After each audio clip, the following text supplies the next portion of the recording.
Hello, everybody. This is Albert, and we are back with another part of the Raising Soul series. And for in this part of the series, we're going through Angela Davis's "Freedom is a Constant Struggle," which, as this is, even though this book was published, I think almost 10 years ago, it's even more relevant now because of everything that's been going on in regards to imperialism and racism and police violence and militarism. So that is what made me kind of go into it, especially in regards to everything that's been going on in Gaza and Rafah and the West Bank and everything that's been happening ever since October 7th, which it's way clear on like how the United States functions in regards to its foreign endeavors.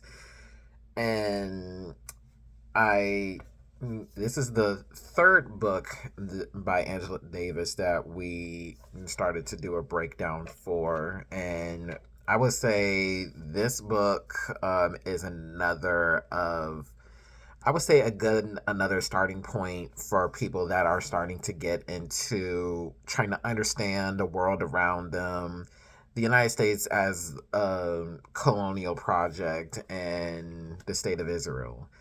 And it's a very short read. It's less than 150 pages. You can get through this in like a day or two if you have the time and have the activity for. But what's interesting is that I had this book since I would say 2019. Like I had this since before I graduated from undergrad, before COVID-19, and I finally got around to it. So I had this book for about 5 years, or at least 5 years. Like I had this for a while. So I've been wanting to read this for a good while because I would say I bought this book before a lot of the books from that I got for this project. So we're gonna go ahead and start with chapter one, and this book has I think it's 10 chapters. Yeah, 10 chapters, and we're gonna start with chapter one, which is titled "Progressive Struggles Against Insidious Capitalist Individualism," and she started off talking about Nelson Mandela and during and his activism in regards to the apartheid in South Africa. And she also talked about Martin Luther King Jr. during the civil rights movement they and how history in regards to those movements, they tend to only single out um notable heads of the struggle movements, such as Nelson Mandela and Martin Luther King, but Angela Davis wants to talk about the collectivism that these movements have been propelled by, because these movements have not been done just by singular individual acts. They have been done by collective and community organizing. So she wants to emphasize the point that these people are they contributed a lot to society, and how we talk about in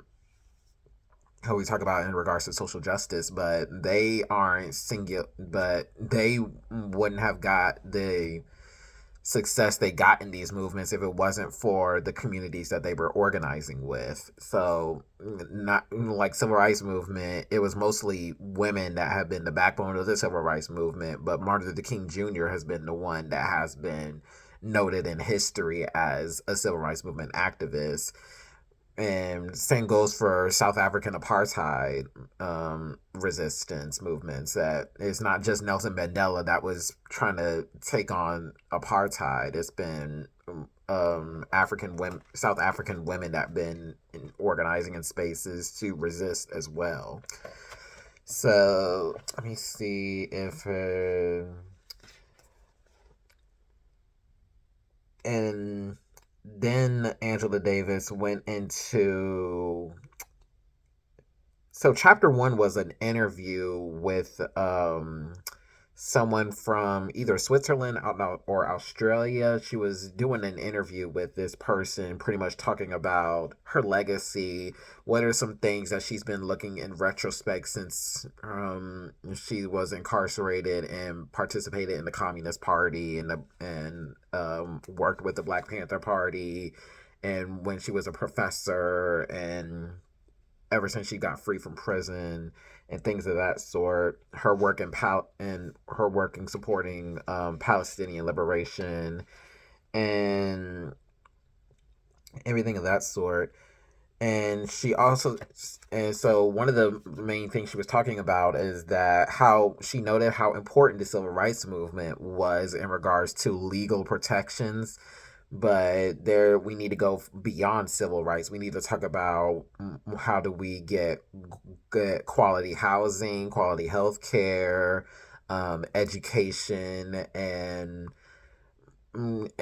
more material focused things. So she wants to talk about going from civil rights to substantive rights, and she referenced the Black Panther Party's 10-point program, which I know that also talked about housing, education, freeing political prisoners, um, being against imperialism.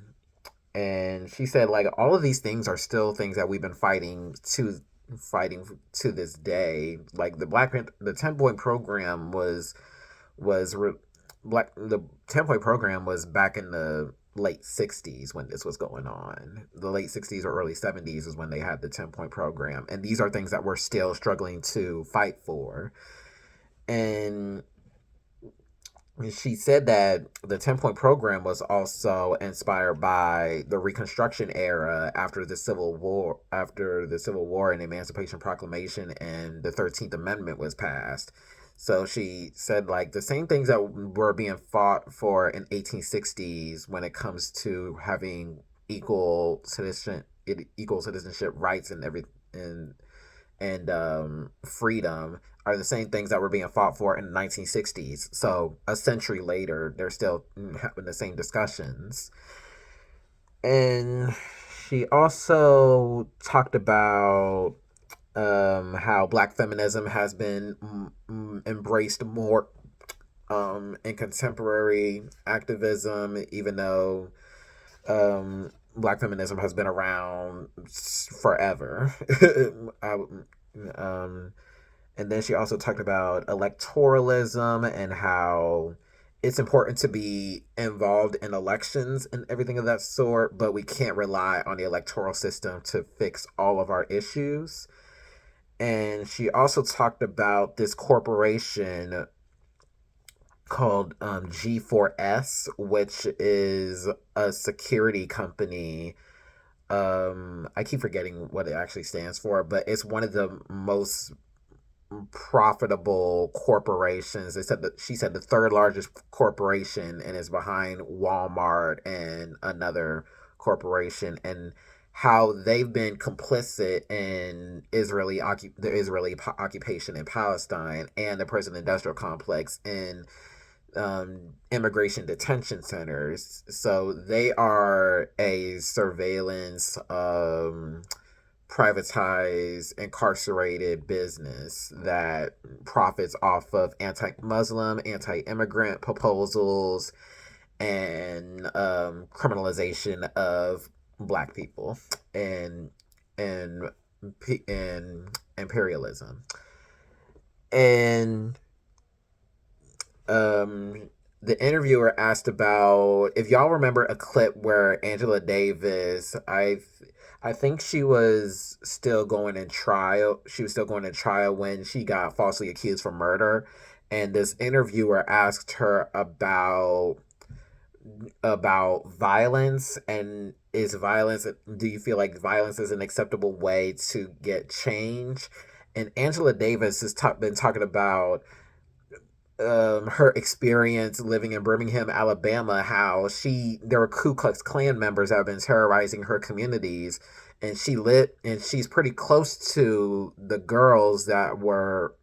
girls that were bombed at the Birmingham and the 16th Street Baptist Church bombing in Birmingham, Alabama. Like, all of these were happening when she was a child. So you're over here talking to me about violence. Black people have been living with violence forever. So what are we talking about? And she also talked about the importance of Palestinians, South African, and um, Southern people and black people in the South during those times of solidarity that they had. Let me see if I can.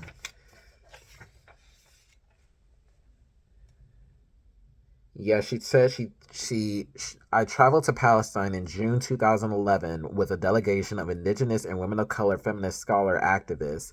The delegation included women who had grown up under South African apartheid in a Jim Crow South and on Indian reservations. Even though we had all been previously involved in Palestine solidarity activism, all of us were utterly shocked by what we saw, and we resolved to encourage our constituencies to join the BDS, which is the boycott, divestment, and sanctions movement against the state of Israel, and to help intensify the campaign for a free Palestine. More recently, some of us were involved in the successful passage of a resolution urging participation in the academic and cultural boycott by the American Studies Association. Also, members of the delegation were involved in the passage of a resolution by the Modern Language Association censoring Israel for denying U.S. academics entry to the West Bank in order to teach and do research at Palestinian universities. So all of the things that are been going on in Gaza, this is nothing new. This is something that the Israeli government has always been doing before the attacks in October 7th were going on. So pretty much tells you how Palestinians have been living under Israeli control. Like, the Palestine doesn't even have a military. So it's interesting how colonialism affects people that are colonized. But when we talk about October 7th, we have to talk about how all of that is rooted in colonialism and the Israeli occupation. Like, it harms the colonizers too. And it made me think about the Nat Turner slave rebellion. That's pretty much what October 7th has been making me think about. The Nat Turner slave rebellion is like, we understand that slavery is trash, but they probably would say Nat Turner is a terrorist and everything of that sort. And like, yeah, innocent people have died, but that's the thing. Colonialism affects people that are the oppressed and the oppressor.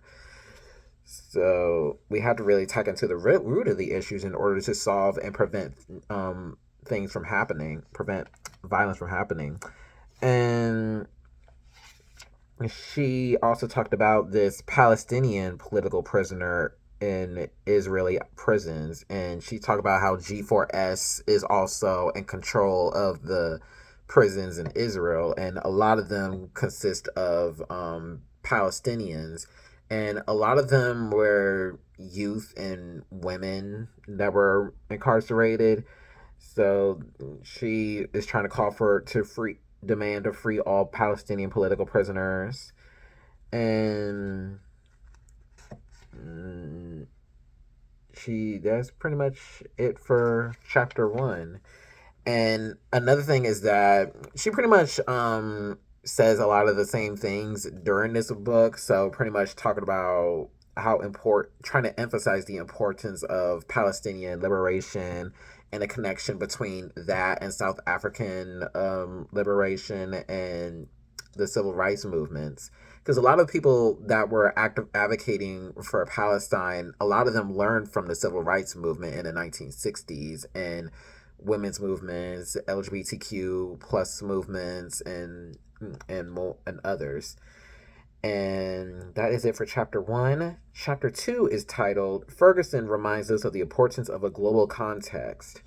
So she talked about the importance of of globalizing Ferguson, because Ferguson isn't an isolated situation. The murder of Mike Brown, and it was this Darren Wilson was the officer that killed him, and people try to focus on prosecuting the bad apple cops.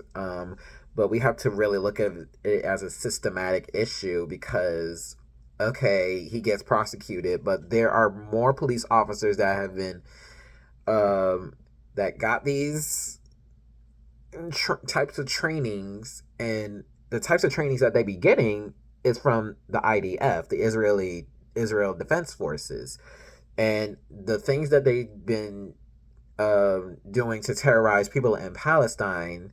They teach the people, the U.S. police officers, how to terrorize. Who do you think? The oppressed people that are in the United States, specifically Black people. So we have to realize like there's a connection between what's going on in Palestine to what's going on what's going on to Black communities in the United States. And she says here, why do I say that Ferguson reminds us of the importance of a global context? What we saw in the police reactions to the resistance that spontaneously erupted in the aftermath of the killing of Michael Brown was an armed response that revealed the extent to which local police departments have been equipped with military arms, military technology, military training. The militarization of the police leads us to think about Israel and the militarization of the police there. If only the images of the police and not of the demonstrators had been shown, one might have assumed that Ferguson was Gaza. I think that it is important to recognize the extent to which, in the aftermath of the advent of the War on Terror, police departments all over the U.S. have been equipped with the means to allegedly fight terror. And that's pretty much what they've been doing in Gaza ever since October 7th. Because there is literally a genocide that has been going on, and the Israeli government keeps getting support from the United States to commit a genocide because they are trying to fight terrorists when they're a lot of the people, a majority of the people that live in Gaza, they're not even affiliated with Hamas, and they have nothing to do with the attacks of October 7th. So what are we even doing here? So they're really trying to use October 7th as a scapegoat to commit ethnic cleansing, which is really sad. And she also talked about we shouldn't acknowledge Trayvon Martin and Michael Brown, their murders, as being isolated incidents, because this happens to a lot of people that get killed by police, and they don't even get half the attention that Trayvon and Michael had. They were the tip of an iceberg. And she said it's a mistake to focus on prosecuting cops. We need to talk about the system of policing and system and institution of policing as a whole. So it made me think about Our Prison's Obsolete, which was the first book that I did for this series. So I recommend all of you to check that video out. And what's another one? We Do This Till We Free Us by Miriam Kaba, Becoming Abolitionist by Derica Purnell, and other works that were focusing on the prison industrial complex. And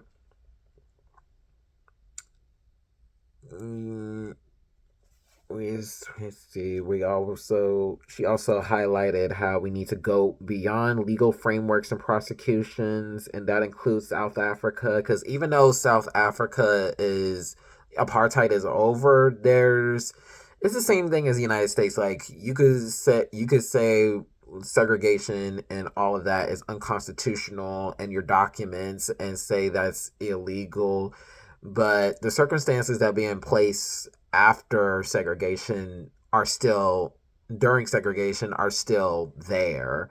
So there's de facto segregation still going on, especially in South Africa. And yeah, she said like a lot of the miners in South Africa, they were the same people that were suffering through apartheid. She said the miners were black, the police force was black, the provincial head of this police force was a black woman. So she said like, yeah, even though yeah, black faces in high places are not gonna save us. Word to Rue Benjamin, who I just did a imagination in the last video. And she also wanted to talk about intersectionality and connecting struggles and how all of these are linked to oppression. So she talked about the interconnections of race, class, gender, and sexuality, and how that's been important. That's something that wasn't really just really conceptualized when during her early years of activism. And she also did a little bit went into a little bit of the history of prisons and reform and how prison actually was the reform alternative to what the United States was trying to do when it came to slavery. And she also said that intersectionality should include people that are incarcerated, and intersectionality is not something that should is about people's identities and how to navigate through multiple identities. It's about the interconnectedness of struggles and oppression.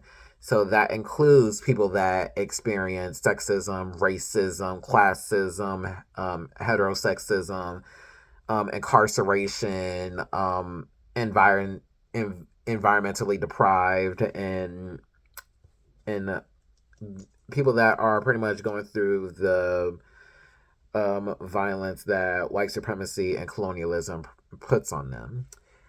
And she also talked about the importance of men that are dedicated to feminist work, because it's not good enough to just say you want men and women to have equal rights. It's about actually trying to learn and unlearn the sexism that the men have been taught. Not just men, but people that are women and people that are non-binary. Um, and how um, social justice movements should include those type of discussions with men um, holding other men accountable, because women be doing the heavy work when it comes to organizing and activism and resistance. And let me see if I can find the section that went into it. Yeah, she says here, with respect to feminist struggles, men will have to do a lot of the important work. I often like to talk about feminism not as something that adheres to bodies, not as something grounded in gendered bodies, but as an approach, as a way of conceptualizing, as a methodology, as a guide to strategies for struggle. That means that feminism doesn't belong to anyone in particular. Feminism is not a unitary phenomenon, so that increasingly there are men who are involved in feminist studies, for example. As a professor, I see increasing numbers of men majoring in feminist studies, which is a good thing. In the abolitionist movement, I see particularly young men who have a very rich feminist perspective. And so, how does one guarantee that will happen? It will not happen without work. Both men and women and trans persons have to do that work, but I don't think it's a question of women inviting men to struggle. I think it's about a certain kind of consciousness that has to be encouraged so that progressive men are aware that they have a certain responsibility to bring in more men. Men can often talk to men in a different way. And she talked about this group in the University of Southern Illinois, about this group of men called alternative masculinities, and they're trying to redefine masculinity outside of what patriarchy conceptualizes masculinity. And she also talked about her work trying to abolish the death penalty.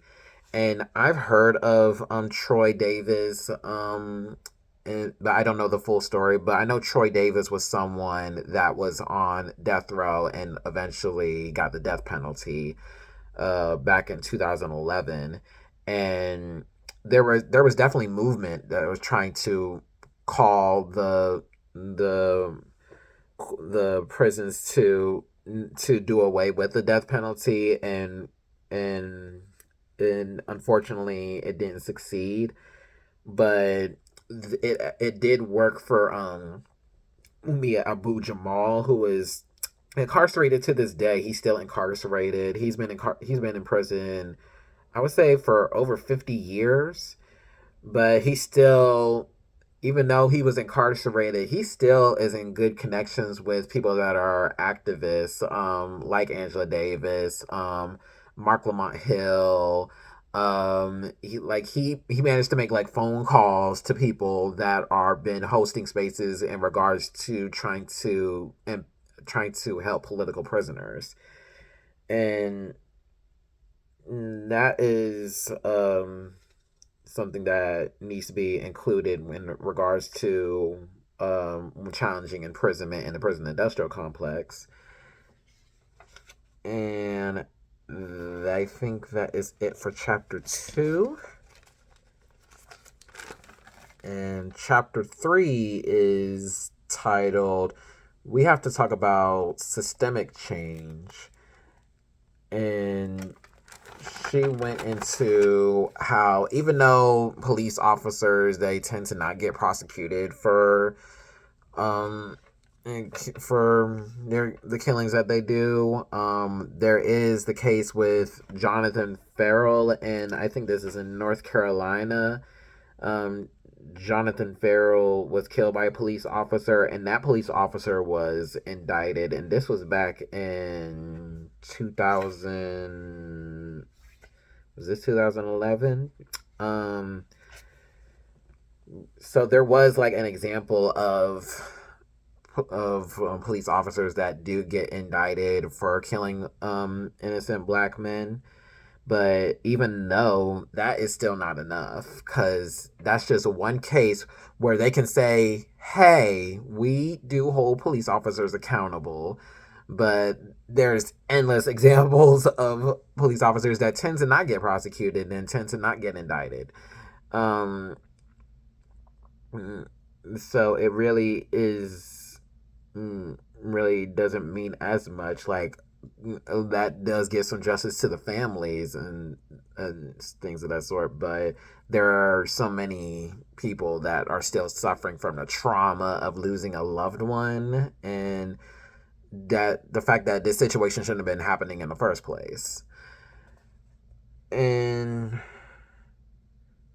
she also talked about how a lot of these killings are motivated by stereotypes and criminalization of black people, um, through stuff like stop and frisk, the stand your ground law in Florida that George Zimmerman was able to get protected from, um, and how and Angela Davis was able to acknowledge like all of these were happening while we have a black president. Mind you, this was published in 2015, so Barack Obama was still president. So it's interesting how people kind of sensationalize Obama's election as this is a sign of a post-racial America. But next thing you know, the Black Lives Matter movement was going on, and this was Obama's second election. This is his second term where this when this book was published. And what else is there? She also talked about mass movements throughout history, and let's see what she said on page 36. She talked about how the abolishment of slavery wasn't because Lincoln actually cared about black people. It was for just to end the war and have another try to make another economy where the union can still benefit from, and and but we also need to tell the truth about history, and we also got to talk about the civil rights movement and how the Montgomery bus boycott kind of propelled for the civil rights movement. But I didn't even know this, that a lot of the people that were responsible for the Montgomery bus boycott were black women that were domestic workers.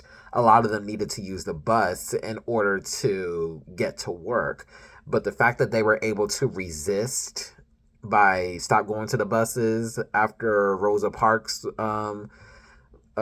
refused to give up her seat, that tells you about what it looks like for a movement to be dedicated. Because the Montgomery bus boycott, if I remember, it happened for over a year.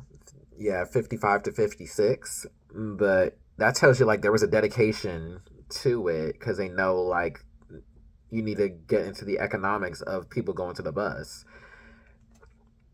And she thinks that Ferguson might be a catalyst, which I think is interesting, because the same thing I've maybe is, I don't know if this is the pessimist in me, but it was like a lot of things regarding Ferguson where people were radicalized, because when the military, when people were resisting police during Ferguson, and people in Palestine, they were able to connect with people by showing them like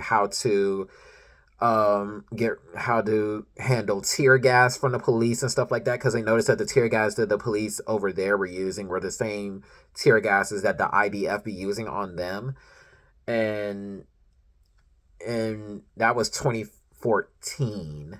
And now, the 10 years later, over 10 years later, it's we're like on another, like, I think when it is interesting when it comes to activism, we're like in this loop where there's a big thing that happened. Like, it could be the murder of someone killed by the police. It could be the genocide of Palestinians. It could be presidential elections. There's like always like a loop, and I feel like the majority of the people, they get into a movement and it turns into a moment, and we have to realize, and we have to figure out how to not make it a moment and make it a movement. And that's when even when the guy in the White House right now, when he got elected for the second term, I'm like, it's America. so it's interesting how people are like outraged because they don't really prepare for the worst of the worst to happen. The people that have been suffering be telling y'all, they be telling y'all to that the stuff that is affecting stuff over there is going to be the stuff that's going to be affecting you as well. So you need to get on the drawing board as well, because we really are all we got. We can't rely on the ruling class, which apparently y'all feel like they helping you, but they aren't. They are the people that care about their class interests. They are not going to care about you. They care about the money and their capital that is going to make them benefit. When the apocalypse happen, they'll be good. You need to prepare. We need to prepare ourselves for the apocalypse. And it's interesting how the wildfires in California have been going on. All of a sudden, the rich people started caring about the environment, because they don't realize, like, you have to care about the climate. You need to care about climate change, because climate change is going to be affecting you eventually as well. Like, apocalypse is happening. Um, and what else? And this is something that I agree with Angela Davis on, that there needs to be more of an organized movement. Like, there are campaigns everywhere, but people need to support those campaigns. The campaigns can't be successful if the people aren't showing up. So we really need to make the connections between global struggles. Because she talked about how when she was incarcerated, it was an international movement for her to get free. So she never discounts when she does her work the connections that are going on in Palestine, the connections that are going on in Syria, the connections that are going on in Sudan, Congo, and Angola, and all that, all of the struggles that people are going through. Like all of this is connected. And this was interesting. She was talking about the future of black politics and freedom struggles. And she says here, what I would say is that in many ways, the black struggle in the US serves as an emblem of the struggle for freedom. It's emblematic of larger struggles for freedom. So within the sphere of black politics, I would also have to include gender struggles, struggles against homophobia, and I would also have to include struggles against repressive immigration policies. I think it's important to point to what is often called the black radical tradition. And the black radical tradition is related not simply to black people, but to all people who are struggling for freedom. So the future in that respect, I think, has to be considered open. Certainly, black freedom in a narrow sense has not yet been won, particularly considering the fact that huge numbers of black people are ensconced in poverty, and considering the fact that a hugely disproportionate number of black people are now in prison, caught in the web of the prison industrial complex. But at the same time, we have to look at Latino populations, and we have to look at indigenous populations, Native American people. We have to look at the way in which anti Muslim racism has really thrived on the foundation of anti black racism. So it's far more complicated now, and I would never argue that it's possible to look at black freedom in a narrow sense. And particularly given the fact that we have the emergence of a black middle class, the fact that Obama is the president is emblematic of the rise of black individuals, not only within politics, but also within the economic hierarchies. And that is not going to necessarily transform the condition of the majority of black people. So she's pretty much saying, like, black neoliberalism is not black freedom. People can feel good about the quote unquote progressive things that liberalism provides, but if it doesn't benefit the collective, it's not progress. And she also talk about people that quote unquote call themselves progressives, but within the context of people in Palestine, they tend to neglect them. So there's this thing called PEPs, which are Progressives Accept Palestine. And she says how much it's important to learn from Palestinian movements. And even then, there were students for justice in Palestine and colleges, and there was the boycott, divest, and sanctions movement that was still going on in college campuses. Like with all of these college encampments, it's not it's not new that activism has been in college campuses. Like there were people that were protesting in college during the Vietnam War and the war on Iraq. The liberation from Palestine is just another part of the series. And she talked about how black feminism tends to be embraced more currently compared to how it was when she was heavy into her organizing. And she also talked about a society without racism is a society without prisons, because she doesn't see how the way the prison industrial complex operates, it can only thrive off of racism, classisms, and other isms, because they need to make the policies and the laws that criminalize those groups so they can put them in the prisons, even if they are just or unjust. And she was talking about optimism in the face of neoliberalism. And yes, she says here, Optimism is an absolute necessity, even if it's only optimism of the will, as Gramsci said, and pessimism of the intellect. What has kept me going has been the development of new modes of community. I don't know whether I would have survived had not movements survived, had not communities of resistance, communities of struggle survived. So, whatever I'm doing, I always feel myself directly connected to those communities, and I think that is an era where we have to encourage the sense of community, particularly at a time when neoliberalism attempts to force people to think of themselves only in individual terms and not in collective terms. It is in collectives that we find reservoirs of hope and optimism. So she pretty much saying, like, I have to keep having hope in community because community is what helped me live for so long. And Angela Davis, she's in her 80s.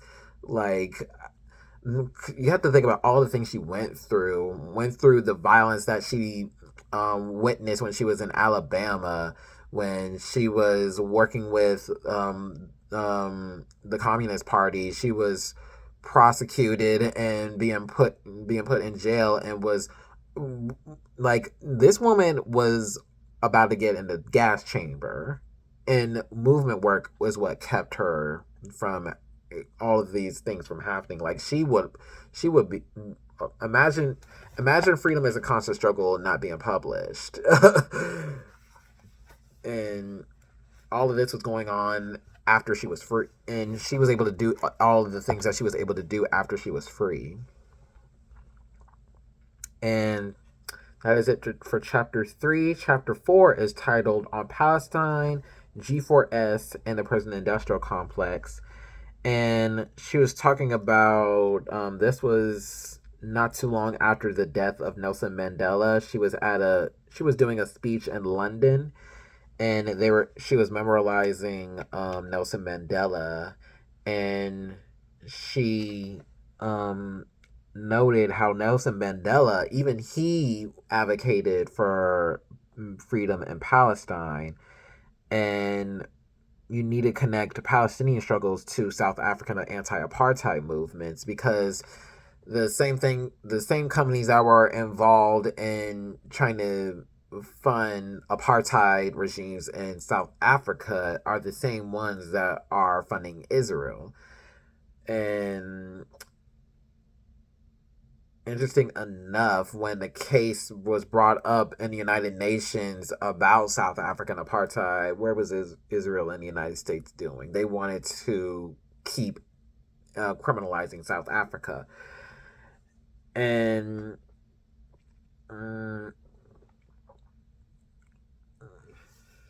she talked about G4S's complicity in Israeli occupation. She said on page 55. Yes, she says here, G4S is especially important because it participates directly and blatantly in the maintenance and reproduction of repressive apparatuses in Palestine, prisons, checkpoints, the apartheid wall, to name only a few examples. G4S represents the growing insistence of what is called security under the neoliberal state and ideologies of security that bolster not only the privatization of security, but the privatization of imprisonment, the privatization of warfare, as well as the privatization of healthcare and education. G4S is responsible for the repressive treatment of political prisoners inside Israel. G4S is the third largest private corporation in the world, behind Walmart, which is the largest, and Foxconn, the second largest. On the G4S website, one discovers that the company represents itself as capable of providing protection for a broad range of people and property, from rock stars and sports stars to ensuring that travelers have a safe and pleasant experience in ports and airports around the world, to secure detention and escorting of people who are not lawfully entitled to remain in the country.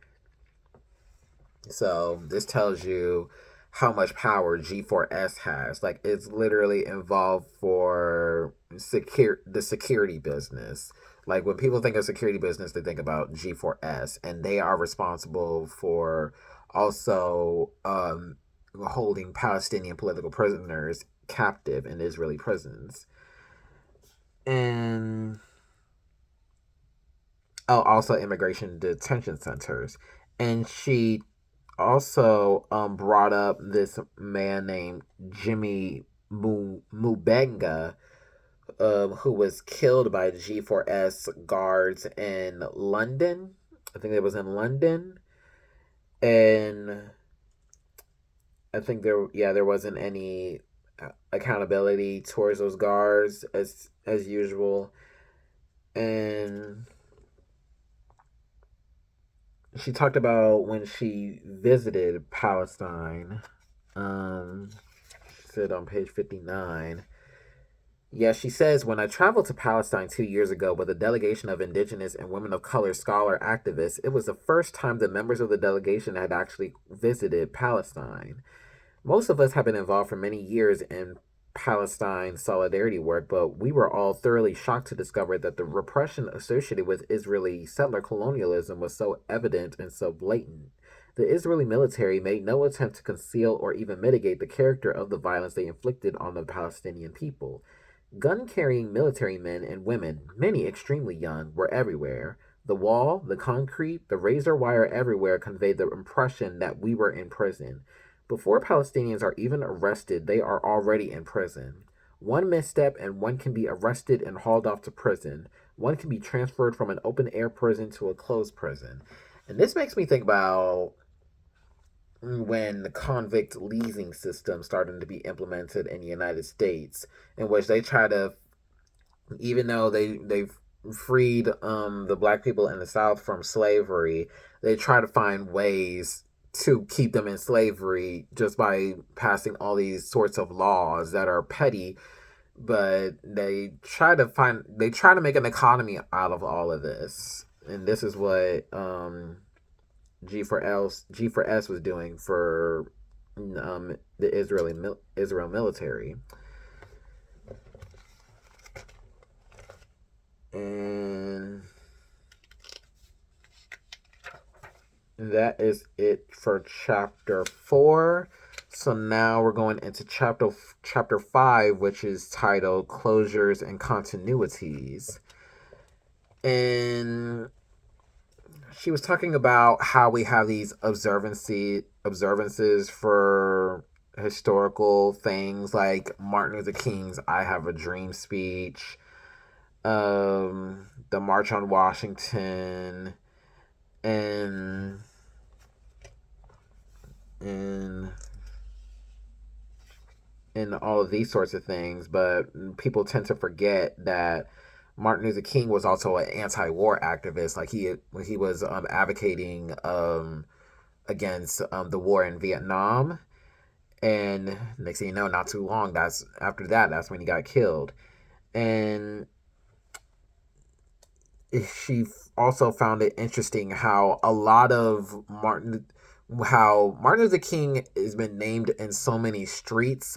A lot of boulevards are named after him, but those tend to be the ones where they have communities that are significantly economically deprived. Like there was a Martin Luther King Boulevard right close to where I lived in Baltimore, and that is a community that doesn't get the infrastructure and support that they really need. It's a very big homeless population as well, and and what was interesting is that Martin Luther King was, when he gave the "I Have a Dream" speech, it was a march on Washington for jobs and freedom. So people don't try to acknowledge that. Mm, and she noted how people tend to romanticize movements and tend to for tend to not talk about the nitty gritty of situations. Like people get arrested for the things they fought for. Like literally, Dr. King wrote a letter from a Birmingham jail. He was literally in jail when he wrote this. Um, and she also talked about regimes of racial segregation. She says here, regimes of racial segregation were not established because of the work of leaders and presidents and legislators, but rather because of the fact that ordinary people adopted a critical stance in the way in which they perceived their relationship to reality. Social realities that may have appeared inalterable and penetrable came to be viewed as malleable and transformable, and people learned how to imagine what it might mean to live in a world that was not so exclusively governed by the principle of white supremacy. This collective consciousness emerged within the context of social struggles. So she says, like, yes, it's not the policymakers that have been giving really the transformative change. It's the people that have been organizing and protesting. So yeah, they had to be the people that were elected. They had to be pushed to pass like progressive legislation. But yeah, it doesn't take just waiting for a person to get voted into office in order for change to come. People have to actually hold their elected officials accountable and actually make sure they are on business. And she also wanted to highlight the women that have been active in Black freedom struggles. She noted Fannie Lou Hamer, um, during the civil rights movement. She also noted Joan Claudia Jones and how in her work with Black women domestic workers. If y'all know about Claudia Jones, she kind of pretty much talked about intersectionality before intersectionality has ever been coined, because she talked about this thing called triple oppression, because she was talking about racism, sexism, and classism that Black women domestic workers were experiencing, and how they've been vital to movements. And she also brought up how many loopholes the Emancipation Proclamation actually had. Let me see if I can get here. Yeah, the time that she made this speech, she said this is not only a year of the 50th anniversary celebrations, but it is also the sequencentennial of the Emancipation Proclamation. Interestingly, unfortunately, we have not been called upon to participate in any nationwide anniversary event. I remember when you were at least had the opportunity to celebrate the bicentennial of the abolition of slavery, and of course, I think your figure is Wilberforce. So you had to also question the fact that a figure like Wilberforce would be symbolic of the abolition of slavery here. She did this speech at Wilberforce University. But we haven't even been really asked to participate in any major celebrations. Perhaps the closest we come to that was the popular film Lincoln, which actually focuses on the effort to pass the 13th Amendment. The sequencentennial of that passage will be coming up in 2 years. The historical significance of the Emancipation Proclamation is not so much that it enacted the emancipation of people of African descent. On the contrary, it was a military strategy. Like I told you about, it was something that stopped the Civil War. But if we examine the meaning of this historical moment, we might be we might better be able to grasp the failures as well as the successes of emancipation. I have thought that perhaps we were not asked to reflect on the significance of the Emancipation Proclamation because we might realize that we were never really emancipated. But anyway, at least we might be able to understand the dialectics of emancipation because we still live with a popular myth that Lincoln freed the slaves, and he continues to be perpetuated in popular culture even by the film Lincoln. Lincoln did not free the slaves. We also live with the myth that the mid 20th century civil rights movement freed the second class citizens. Civil rights, of course, constitute an essential element of the freedom that was demanded at that time, but it was though not the whole story, and maybe we'll get to that later. And yeah, she pretty much said we're still not free for real.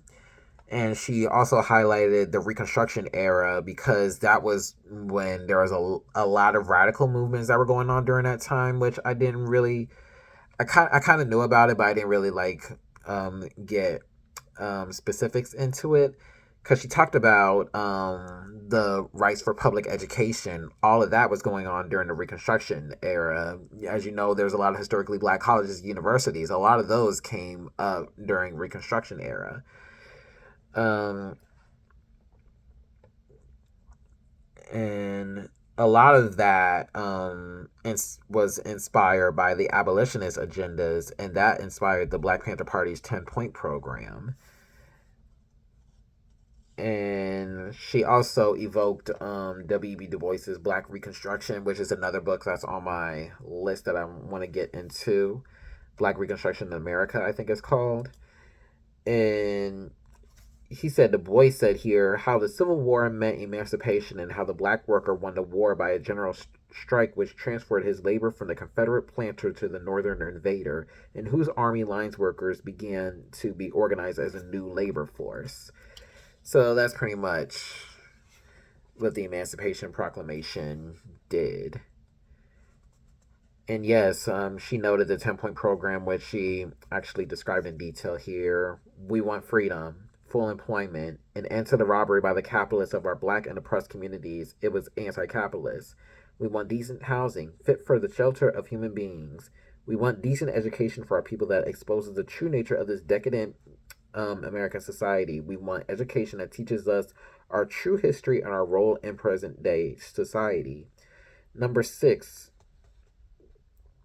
we want completely free healthcare for all black and oppressed people, which healthcare still a heavy topic, hot topic today, because back in those times it was just over the Affordable Care Act that has been debated about, and even that didn't do enough, which Angela Davis noted. We want an immediate end to police brutality and the murder of black people, other people of color, and all oppressed people inside the United States. We want an immediate end to all the wars of aggression. We want freedom for all black and oppressed people now held in U.S. federal, state, county, city, and military prisons and jails. We want trials by a jury of peers for all persons charged with so called crimes under the laws of this country. And number 10, we want land, bread, housing, education, clothing, justice, peace, and people's community control of modern technology. All of these people are still trying to fight for it to this day. And she also noted Ashada Shakur, which I did her autobiography in another video, so I encourage anyone to view that if that haven't done so. This was so noted. This book was published in 2015. Not too long before then, Ashada Shakur was put on the FBI's most wanted terrorist list, and I think she's the only woman that's on this list. And it's like Ashada Shakur is literally living her best life in Cuba, and she was going through all this stuff during the 60s and the 70s in regards to going through all these charges that the courts have been put on her, and she was falsely accused of murdering a police officer. And she's after all of that, she's still being put on a terrorist list. So Angela Davis said this is a scare tactic for people that are trying to get into radical movements, by putting her on this list. And she talked about how there's a history of demonizing freedom fighters because Angela Davis was at one point on the FBI's most wanted list. So she pretty much knows what it's like to be labeled and be criminalized. And here she is, just doing some good work. So that is it for chapter 5. Chapter 6 is titled From Michael Brown to Ashada Shakur, The Racist State of America Persists.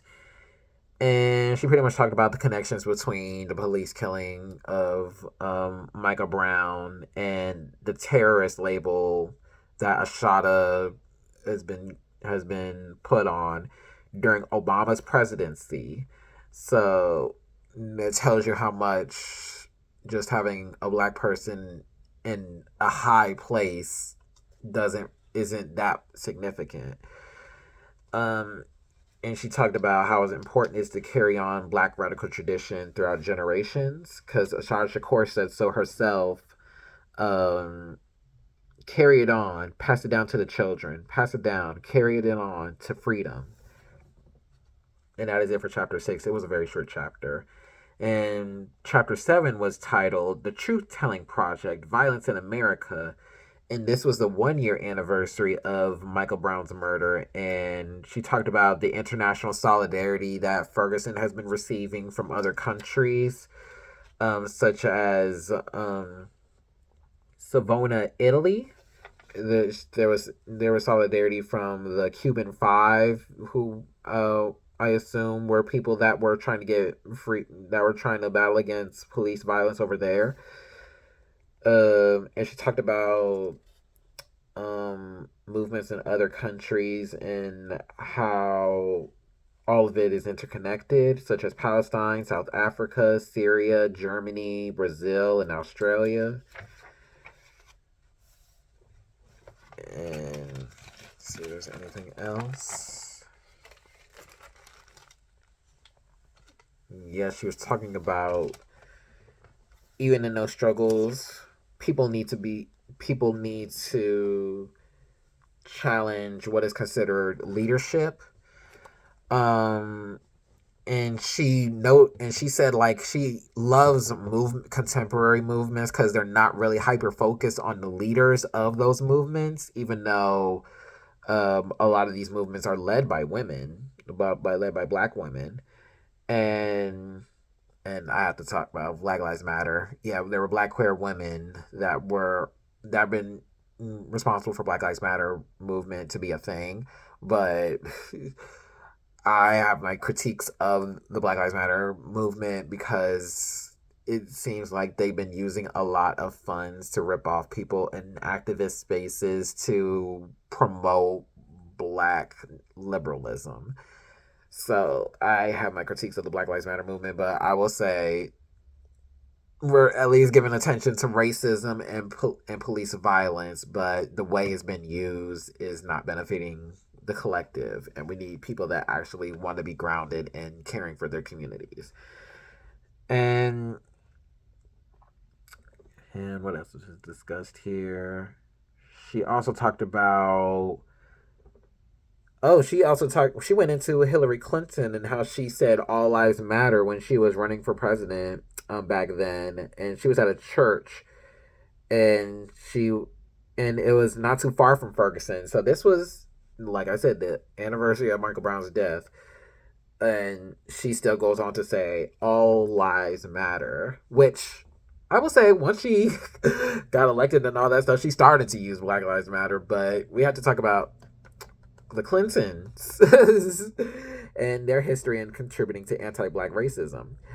And she also talked about how Obama, even he tries to he said that it's important to have conversations about race and racism, but Angela Davis clocked the liberalism that they're trying to do. Um, Instead of trying to focus on having conversations, we need action. We need to actually care about black lives in order for all lives to matter. Because when it comes to all lives matter, black people tend to be erased from the space. And she talked about how important it was to have civil rights and marriage equality. Because civil rights, it shouldn't be just be focusing on voting rights. It should just be talking about litigation and things of that sort. People actually need substantive rights, which she said earlier. And she also talked about people that are trying to trying to dismiss Black Lives Matter and talk about black on black crime. We need to say that is rooted in residential segregation, and people tend to commit crimes against people that are in their communities. So of course there's intra-racial crime that tends to happen, but hey, people, you go to the police to solve those and get justice for those crimes, but we're talking about police. When the people are supposed to be serving and protecting us, they end up being the ones that are torturing us. So where do we go from here? And yeah, she says here, if the popularization of more complex analyses of racism, especially those that have been developed in the context of black and women of color feminisms, can assist us to understand how deeply embedded racist violence is in our country's economic and ideological structures, these ways of talking about racism can help us to grasp the global reach of our struggles. So that is it for chapter 7. And I think I can actually finish this in one video. So I just got chapters 8, 9, and 10, and then I'm done. Chapter 8 is titled Feminism and Abolition Theories and Practices for the 21st Century. So she talked about Ashada Shakur being the only woman on the FBI's most wanted terrorist list 40 years after she escaped from prison. And I found this to be an interesting discussion on the categorization of who is considered woman. And when we talk about women's movement, it tends to be white women that are been the face of these movements, and not just white women, white cisgendered heterosexual abled women.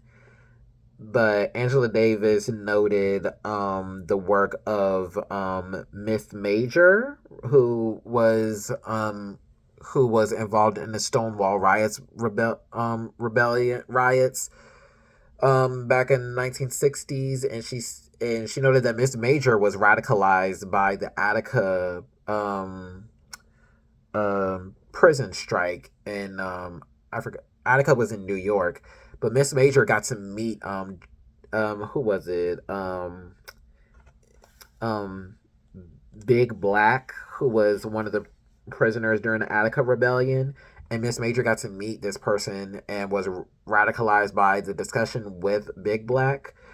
And I think Miss Major was also incarcerated, but she did talk about Cece McDonald, who was a trans woman that was put in a men's prison and went through a lot of violence from police and the people that she was incarcerated with, and talked about the experiences of trans prisoners because they tend to experience the most violence out of everyone, especially in the prison industrial complex.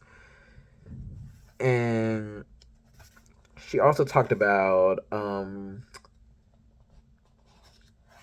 it was another trans woman, but this was a white trans woman. I forgot the name of the person. Yes, Sandy Stone in 1979 was a white woman who was trans who was attacked by lesbian feminists. So this tells you about how important it is to understand that even though people in the queer movements are fighting for queer rights, people that are in one space in this queer space tend to be violent towards another person in the queer space, and we need to and make sure people that are the most oppressed are protected, which tends to be trans women that have been harmed.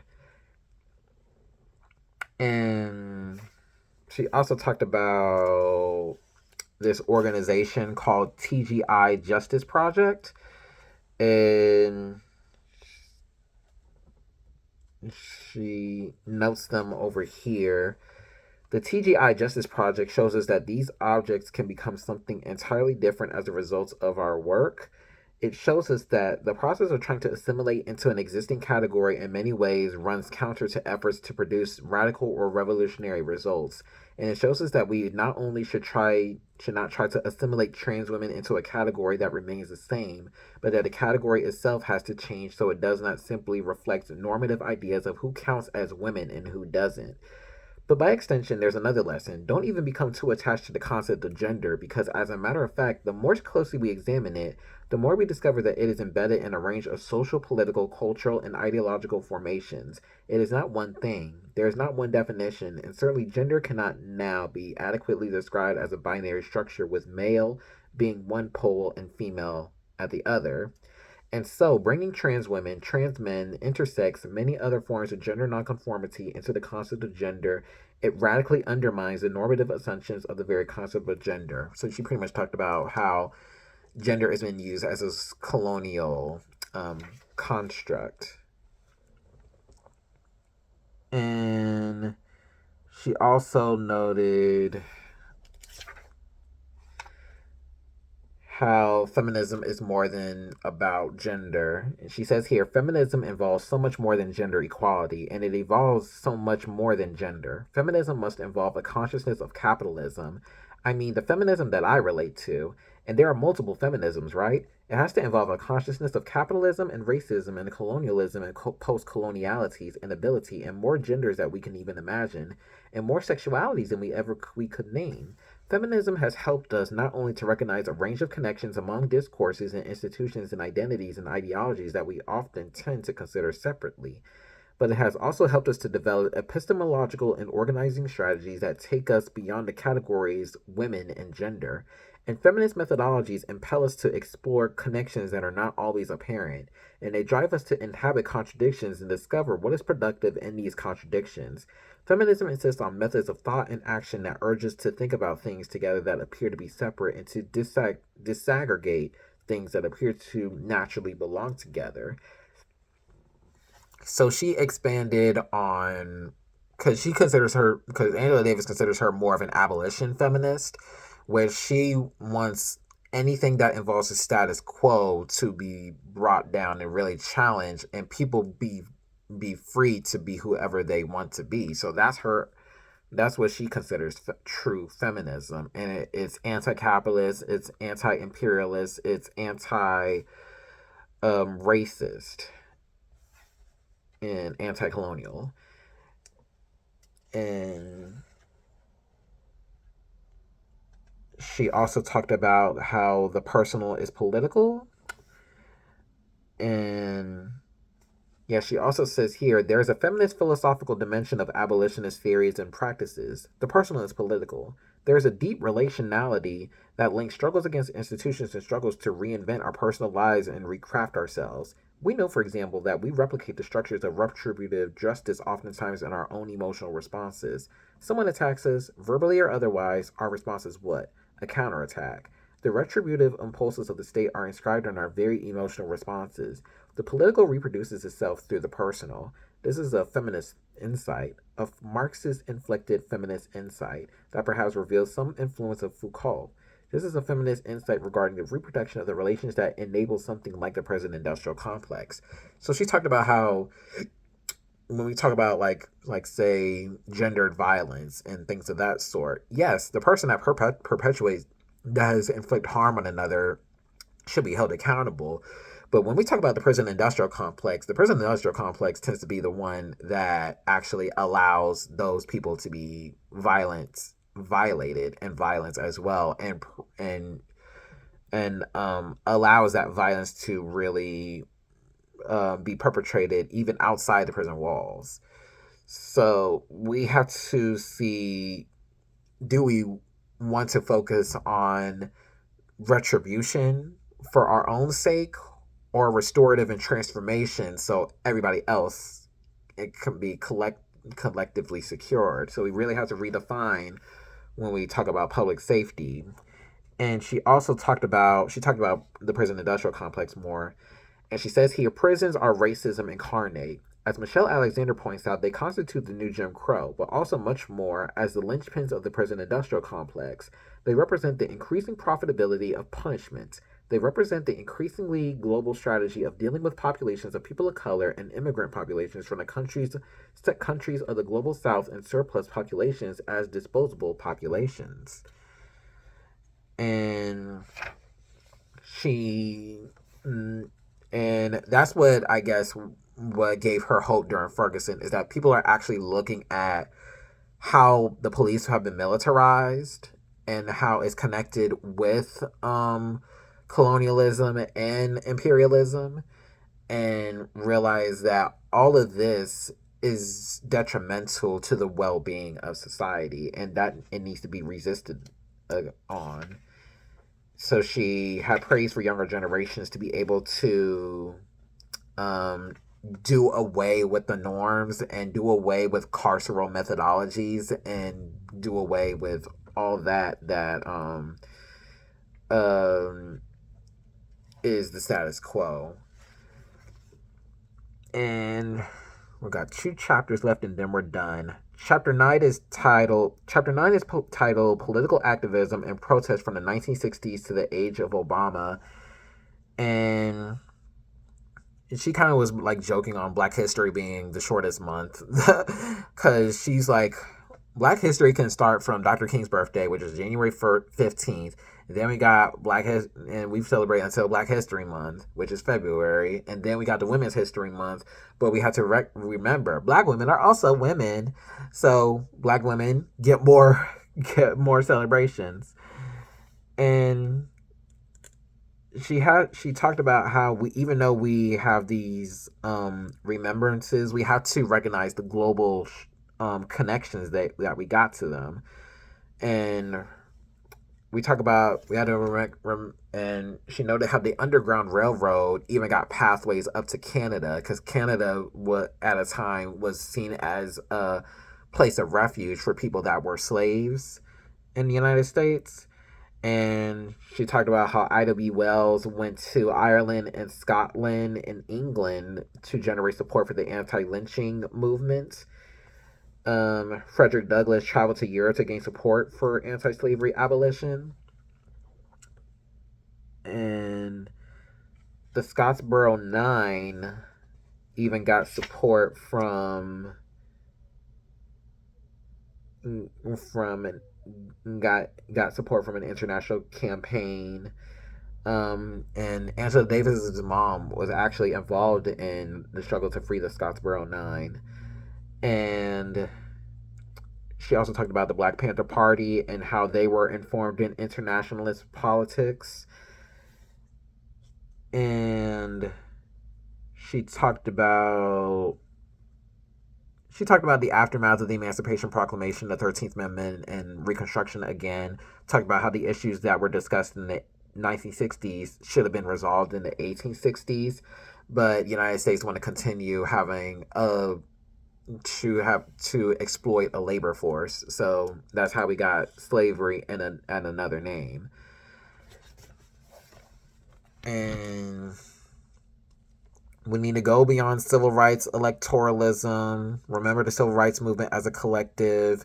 And she also wanted to notice the Occupy Wall Street movement, which was, she said that was another moment that she felt like was kind of radical, because people were actually challenging the systems and trying to take on the corporations that have been exploiting workers.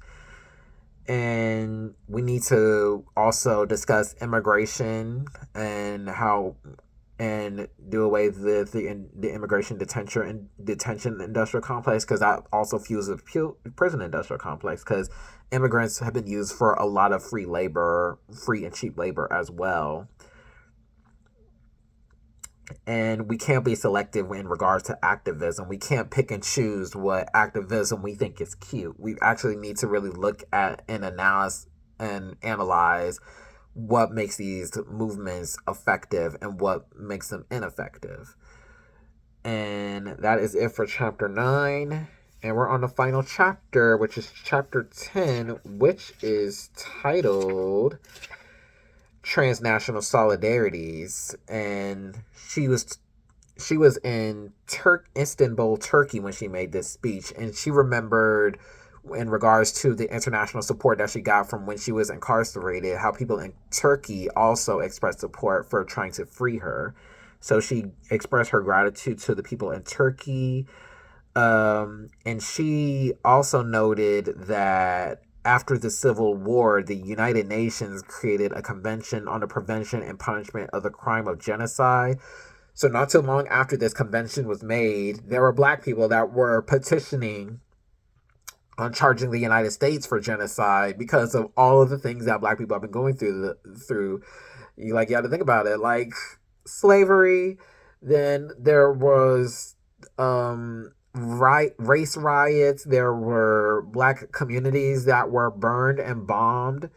So is this not a genocide? So I think the United Nations, there's a lot of things that are going on with the United Nations on how effective and useful it actually is, because it makes it try to make it stand for something.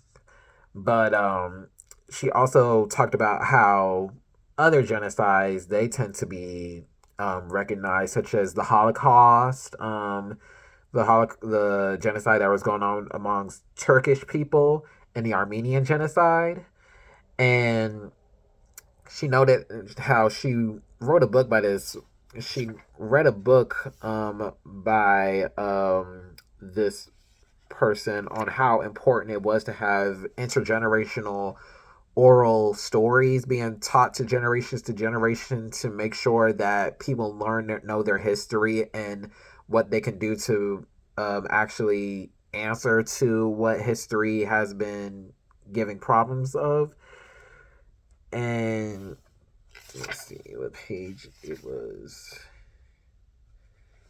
Yes, she says here, I tell you that in the United States, we are such a disadvantage because we do not know how to talk about the genocide inflicted on indigenous people. We do not know how to talk about slavery. Otherwise, it would not have been assumed that simply because of the election of one black man to the presidency, we would leap forward into a post racial era. We do not acknowledge that we all live on colonized land. And in the meantime, Native Americans live in impoverished conditions on reservations. They have an extremely high incarceration rate. As a matter of fact, per capita, the highest incarceration rate, and they suffer disproportionately from such diseases as alcoholism and diabetes. In the meantime, sports teams still mock indigenous people with racially derogatory names like the Washington Redskins and Cleveland Indians. Well, they're now the Washington Commanders, but at one time they were called the Washington Redskins. We do not know how to talk about slavery except perhaps within a framework of victim and victimizer, one that continues to polarize and implicate. And she also talked about we can't just ask for better policing because police in itself was a reform effort by capitalists in so during the Civil War, and police get trained and militarized from Israel. Also talked about that. She talked about the Shada Shakur and the terrorist label again. She talked about the personal being political again on page 142.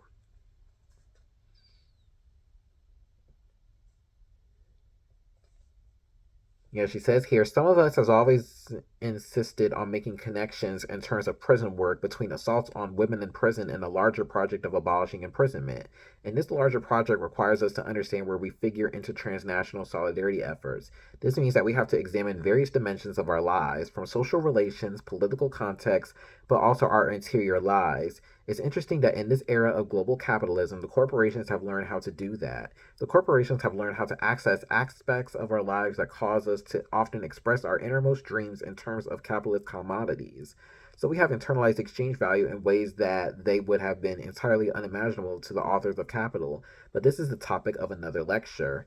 So I would say this is the premise on how she came up with freedom as a conscious struggle, because oppression has been involved in our lives daily. So we need to figure out every way we can in our capacity to try to resist, because freedom is a constant struggle.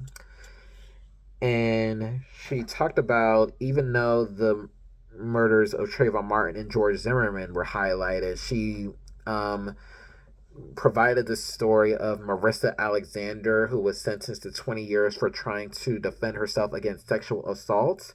And this was happening around the time of Trayvon Martin and George and Mike Brown and Eric Garner. So we need to talk about the black women that also have been experiencing violence from the prison industrial complex and police violence. And she also talked about um, focusing on the out focusing on the impact versus the outcome of movements and how that is important. She said, if this is the case, we will have to do something quite extraordinary. We will have to go to great lengths. We cannot go on as usual. We cannot pivot the center. We cannot be moderate. We will have to be willing to stand up and say no with our combined spirits, our collective intellects, and our many bodies. So she's talking about how people think just because, like, a quote unquote a movement is dying down and is like becoming a moment, that we should that we should just focus on ourselves and not worry about other movements, when that is not going to work, because there's going to be something else that's going to happen and it's going to take you back to that same movement that you left the last time. So it just serves you to be consistent in trying in your activism and the work that you do with the community that you work with. So if you focus mainly on results and stuff like that, you're not you're not committed to something. You have to look at it in the long run. Like, what is it going to look like generations from now? Like, people have been protesting slavery since slavery, even probably before that. Like, there were literally rebellions. Like, not everything, racism wasn't gone just because Dr. King made a speech and slavery was abolished and things of that sort, and Obama was president. We have to remind ourselves that we need to keep going in order to make the to be the change. We have to be the change that we see. So we have to work with the people that also is on the same page as that. Because if we be inconsistent the with things, it's like, what are we really standing for? Do you really actually care for the community that you want to also care for you?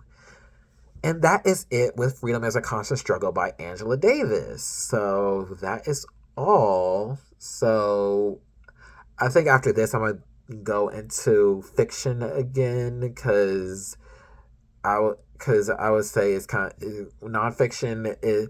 I do enjoy like a memoir or something like that, but it can be quite draining because it's like, okay, this is the real world. It would be nice to just try to get attached to a character or something like that. So I'm probably going to do fiction after this.